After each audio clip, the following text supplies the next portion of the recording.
के चरणों में प्रणाम करत तनी, माता गौरा पार्वती के चरणों में प्रणाम करतनी, कार्तिकेय गणेश के चरणों में प्रणाम करत तनी, लीलम दीदी हरिंदर भैया के चरणों में प्रणाम करत तनी।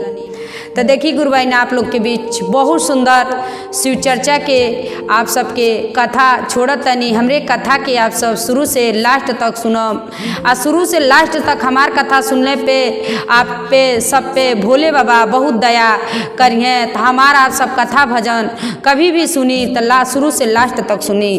तो देखिए गुरु भाई ने आप सबके हम कथा आप सबके रखत तनी, हमरे कथा के आप सब शुरू से लास्ट तक सुनब। देखी एगो बूढ़ रहली, उनके 3 गो बेटा रहने। 3 गो बेटा रहने आ जब 3 गो बेटा रहने बेचारी सोचली कि शादी विवाह कर देतनी। अपन 3 गो पतोई, तीनों बेटा बियाह के शादी करे लायक हो गए। तीनों बेटन के शादी विवाह कर देली। आ जब शादी बियाह तीनों बेटन के कह देली, अब बूढ़ी के धीरे धीरे उम्र कहल जला घटत रहल। अब बेचारी मर गईली। आ जब मर गईली अब तीनों जानी पतोई कहल जला। 2 गो जौन जेठान बड़ लोग रहल, अब छोटकी जौन पतोहिया रहली। जब तक सास जियत रहली तब तक तो बेचारी बहुत सुख से रहली। काहे से उनका छोट बेटा कमात रहने, डरन कुछ कहत ना रहली कि छोटकी पतोहिया का अगर कुछ करिए कुल दूनो तो जरूर कहब, लेकिन डरन छोटकी के कौनो सासत नहीं होत रहल। आ जैसे देखी गुरु भाई ना जैसे बुढ़िया मर गईली, आ जब बुढ़िया मर गईली अब छोटकी के इतना सासत करे लगली। सब दोनों जेठनिया जौन दोनों बड़ दियादिन लोग रहल, इतना सासत लोग करे लगल कि बेचारी तब वो अपने दुख के बात कहत ना रहली। काहे ना कहत रहली, अपने पतिदेव से सोचत रहली कि भगवान महादेव जी हमके को पेट में को आज ले हमके को लइका ना देले बानी, हम बाजिन के ग्रुप बानी। अगर वहाँ से कुछ ओरहन देव तो हमई के घरवा से खेत दे। बेचारी कबो भी उगावत रहने, नौकरी कई के कभी भी आवत रहने, लेकिन कितनों दोनों जेठान उनके कितनों मारे लोग, जो भी कुछ करे लोग, कभी कहत ना रहली अपने पति देव से। लेकिन देखी वो अपने पति देव के ना जानत रहली कि हमार पति देव बढ़िया बाने। जानत रहली कि अगर हम कुछ भी कहब कि हे तरह आपके भौजाई सब करता तो उनके बाल बच्चे बने, हमरे ना बने, अगर ओरहन दे तो हमके घर में से खेत दिए लोग। देखी बेचारी कबो कहत ना रहली, लेकिन देखी महादेव जी के पूजा पाठ मनी मन महादेव जी के भक्ति करत रहली, महादेव जी के पूजा करत रहली। बहुत कहत रहली हे महादेव जी हमरे दिन के आप कब बदलब। देखी महादेव जी बेचारी के खूब सुंदर के पुत्र पैदा देहने, खूब सुंदर के गो बेटा भइल, खूब सुंदर के गो बेटा पैदा भइल। आ जब बेटा पैदा भइल अब पति देव के औरी उनके खुशी हो गई, और खुशी हो गई कि हाँ चला हमरे बेटा अब तो आ गई बाटे बेटा हमरे, अब एगो हमारे संतान तो हो गई। लेकिन तभी बेचारा अपने डिप्टी से आवत रहने, 3 आए अपने भौजाई के मान जा, सब केहू के मान जान करत रहने। आदि आदि जौन अपन मेहरारू के बहुत मान जान करत रहने। तब वो बेचारी देखी इतना बढ़िया रहली कि कभी भी अपने पति देव से अपने घर के बात कभी ना कुछ कहत रहली, कबो ना कुछ। तो देखी ऐसा ना गुरु भाई ना कि घर के लोग मारत मुंगा दे, आ जन मर्द बाने हमार तुमसे कुछ कही ना, ई कभी ना सोचल जला। जे जैसन करेला तो जरूर एक बार कहल जला कि, लेकिन वो बेचारी इतना देखी कभी ना अपने पति देव से कुछ ना कहत रहली, इतना वो बढ़िया रहली। ऐसे करत करत बेचारी के एक दिन के समय ऐसा आयल बेचारी के उनके इतना ज़्यादा तबीयत उनकर खराब हो गई, इतना ज़्यादा उनकर तबीयत खराब हो गई, खांसी आवत रहल, बुखार रहल इतना ज़्यादा। तब भी उनकर दोनों जेठान कहीं से लोग आवे लोग तो उनके कहे लोग कि हमके 1 गिलास पानी ला, तो कहे ये दीदी हमके उठे की हिम्मत ही ना आई बाटे। देखी तब वो ना कुल का करें, वही जा लाते से मारे कुल, लाते से मार के कुल चल कहे कुल पहले कहे दे लइकवा रोवताटे कैसे हम जाई पनिया आने। बेचारी कुछ कहत रहल, लेकिन ना वही में कहर के सब कुछ करत रहल। आ जे ओने ना तौने दोनों जेठान जो रहली लोग दियादिन लोग दोनों जानी लोग रहल लोग, दोनों जानी बेचारी के मारत रहल लोग। लइका बेचारी गोदी में लेके अब बहुत सांसत से सहत रहली, बहुत दुख सहत रहली, लेकिन कभी अपने मर्दे से फोने में चाहे कबो कुछ कहत ना रहली। कभी ना कहत रहली कि आपके भौजाई दोनों जानी लोग बालो तो हमके मारे ला लोग। देखी उनके इतना दुख रहल, खांसी भी आवत रहल। जब भी पति देव उनकर फोन बतिया कहें तो तबीयत खराब बा, कहें ना ठीक बानी, थोड़ा सा खांसी उसी आवता, लेकिन मन से कहल जाला कभी भी अपने पति उ का सोचत रही कि हमार कहम अब अपने पति देव से कहम के जाने झगड़ा कैले, अब ते भगवान महादेव जी देखी संतान दे देले बने, सब कुछ दे देले बने, अब झगड़ा। लेकिन बेचारी के उनके कहल जाला घर अलग कैले के मर्जी ना रह, सब दुख काट के उ घर में रहत रहली।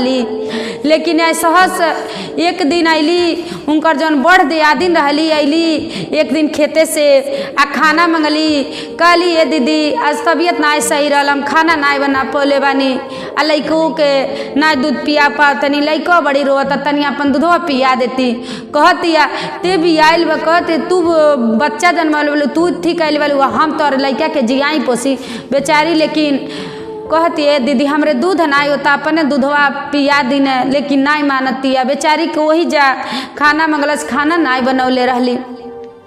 खाना जब देखी गुरबैना ना बनौले रहली, इतना लोग मारी मारल लोग, इतना मारे लोग कि बेचारी के तभी ऐसा मारल लोग बेचारी कि वही जा तड़प के देखी वही जा प्राण उनका निकल गई। जब वही जा प्राण निकल गई, अब एगो जौन बेटा संतान पैदा भइल ने, आ वही जा उ रोवत ने, छोटा ना बहन कहल जाला कोखी में रहने, आ बहन गोदी में रहने, आ रोवत ने के हुआल दूसर के उनके उठा ले गई खिलात रहल। अब देखी ओई दिन में ऐसा देखी महादेव जी के लीला, उनकर पति देव के छुट्टी मिला, अरे कैसे मर गई लोग, तब कैसे ये लोग हटाई लोग, पति देव से उनके आदेशे लेके कुछ करी लोग ने। देखी अब तो मनी मन लोग सोचे लगल छोटकी का हो गई, मरनी तो है छोटकी का हो गई। अब तो छोटकी देखी महादेव जी के कृपा, छोटकी तो अब तो मर गई वाली, अब मर गई वाली। अब दोनों जानी लोग बैठ के लोग, दोनों दियादी लोग जौन रहल लोग, दोनों जानी बैठ के रोए लोग कैसे का कहता लोग, हेलो अरे छोटकी रे छोटकी उठबे जोते ही, हम नाही जननी की छोड़ी चली जाई बेरे छोटकी, अरे छोटकी रे छोटकी बड़ी बड़ी दुखवा कटले रे छोटकी।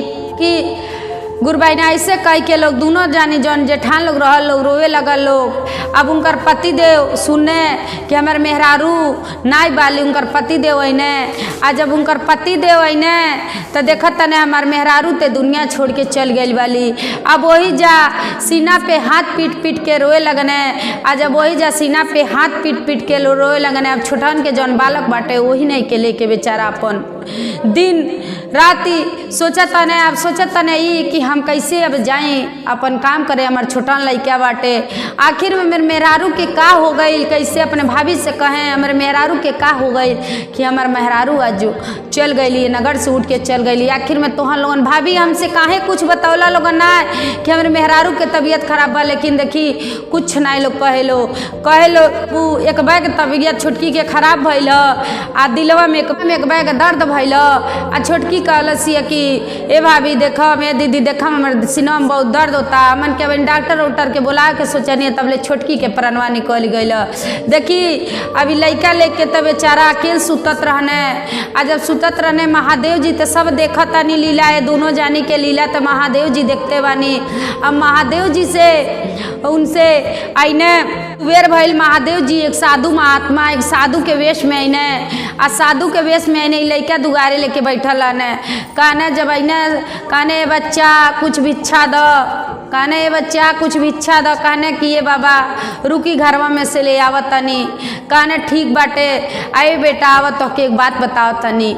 बेटा बैठने कहने बाबा कहतने ये बेटा तोहर मेहरारू के वैसे ना आ गई वाली, तोहर मेहरारू के तुहार जौन कहल जाला भौजाई दोनों जानी बालो, उहे लोग मारल लोग, आ उहे लोग मारल लोग, आ जब मारल लोग तो बेचारी उहे तड़प के उहे मर गई वाली। आ चला हम तोहर मेहरारू बताई कहाँ वाली, भले इसका तोहन लोगन फूक देले वाला सोचे तला, लेकिन तोहर मेहरारू ये बाटी कहने ये बाबा ना हम तो अपने आँखी के सामने सब कुछ का कहने ना तोहर मेहरारू ये बाबू तोहर मेहरारू वाली। महादेव जी के बहुत पूजा पाठ करत रही, लेकिन जौन तोहर दोनों भौजाई लोग बाटे लोग मेहरारू के बहुत लोग दुख देते रहो, खेते से आत रहो तब वो कहत रहो कि हरे छोटकी खाना बेचारी ना कुछ कैले रहत रही, तो इतना मार मारत रहलो आ वही से महादेव जी सब रचनी लीला कि कभी भी तोहर मेहरारू तो अपन दुख तो से कबो ना कहत रही कि तोहर भौजाई लोग हमरे साथे हेतर करत आलो, कभी ना कहत रही।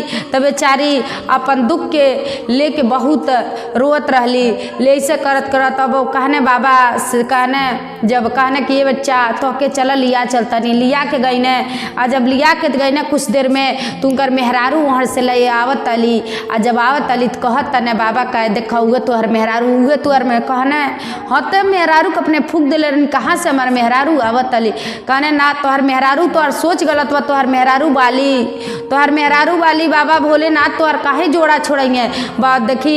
अब वही जैसे अपन मेहरारू लेके या कहने अपने दोनों भौजाई से कहने कि हम चल जात रहनी डिप्टी पे आ तू लोगन हमारे मेहरारू के मारत लोगन मुआवत रहल आ कहत रह लोगन कि ए सीना में दर्द भइल आ तोहर मेहरारू मर गेली डॉक्टर के बुलात रहनी कहत आली लोग दोनों जानी तुरंत छोटकी के गोड़े पे आ गिर के लोग कहता ए छोटकी हमके ते माफ कर कहली हमरे गोड़े न गिरा लोगन जा बाबा भोलेनाथ के गोड़े पे गिरा लोगन बाबा भोलेनाथ के कृपा हवे कि महादेव जी के लीला हवे कि आप सब तो हमके बहुत शासत कहनी लेकिन अपन पति देव से कबो कुछ कहनी ना लेकिन महादेव जी सब हमार बात बता देले बानी हमारे पति देव से। अब वही जा अपने मेहरारू के लेने आ मेहरारू के लेके दूसरे नगर में चल गई ना कहने अपन तो लोग रहा लोगन हम दूसरे नगर में चल गई नी आ दूसरे नगर में अपने मेहरारू के अपन लड़का के लेके चल गई ना। देखी सब महादेव जी के लीला हो जब हृदय से सच्चा दिल से मानो महादेव जी के तो महादेव जी आप सबके सब कुछ दिए। हर हर महादेव।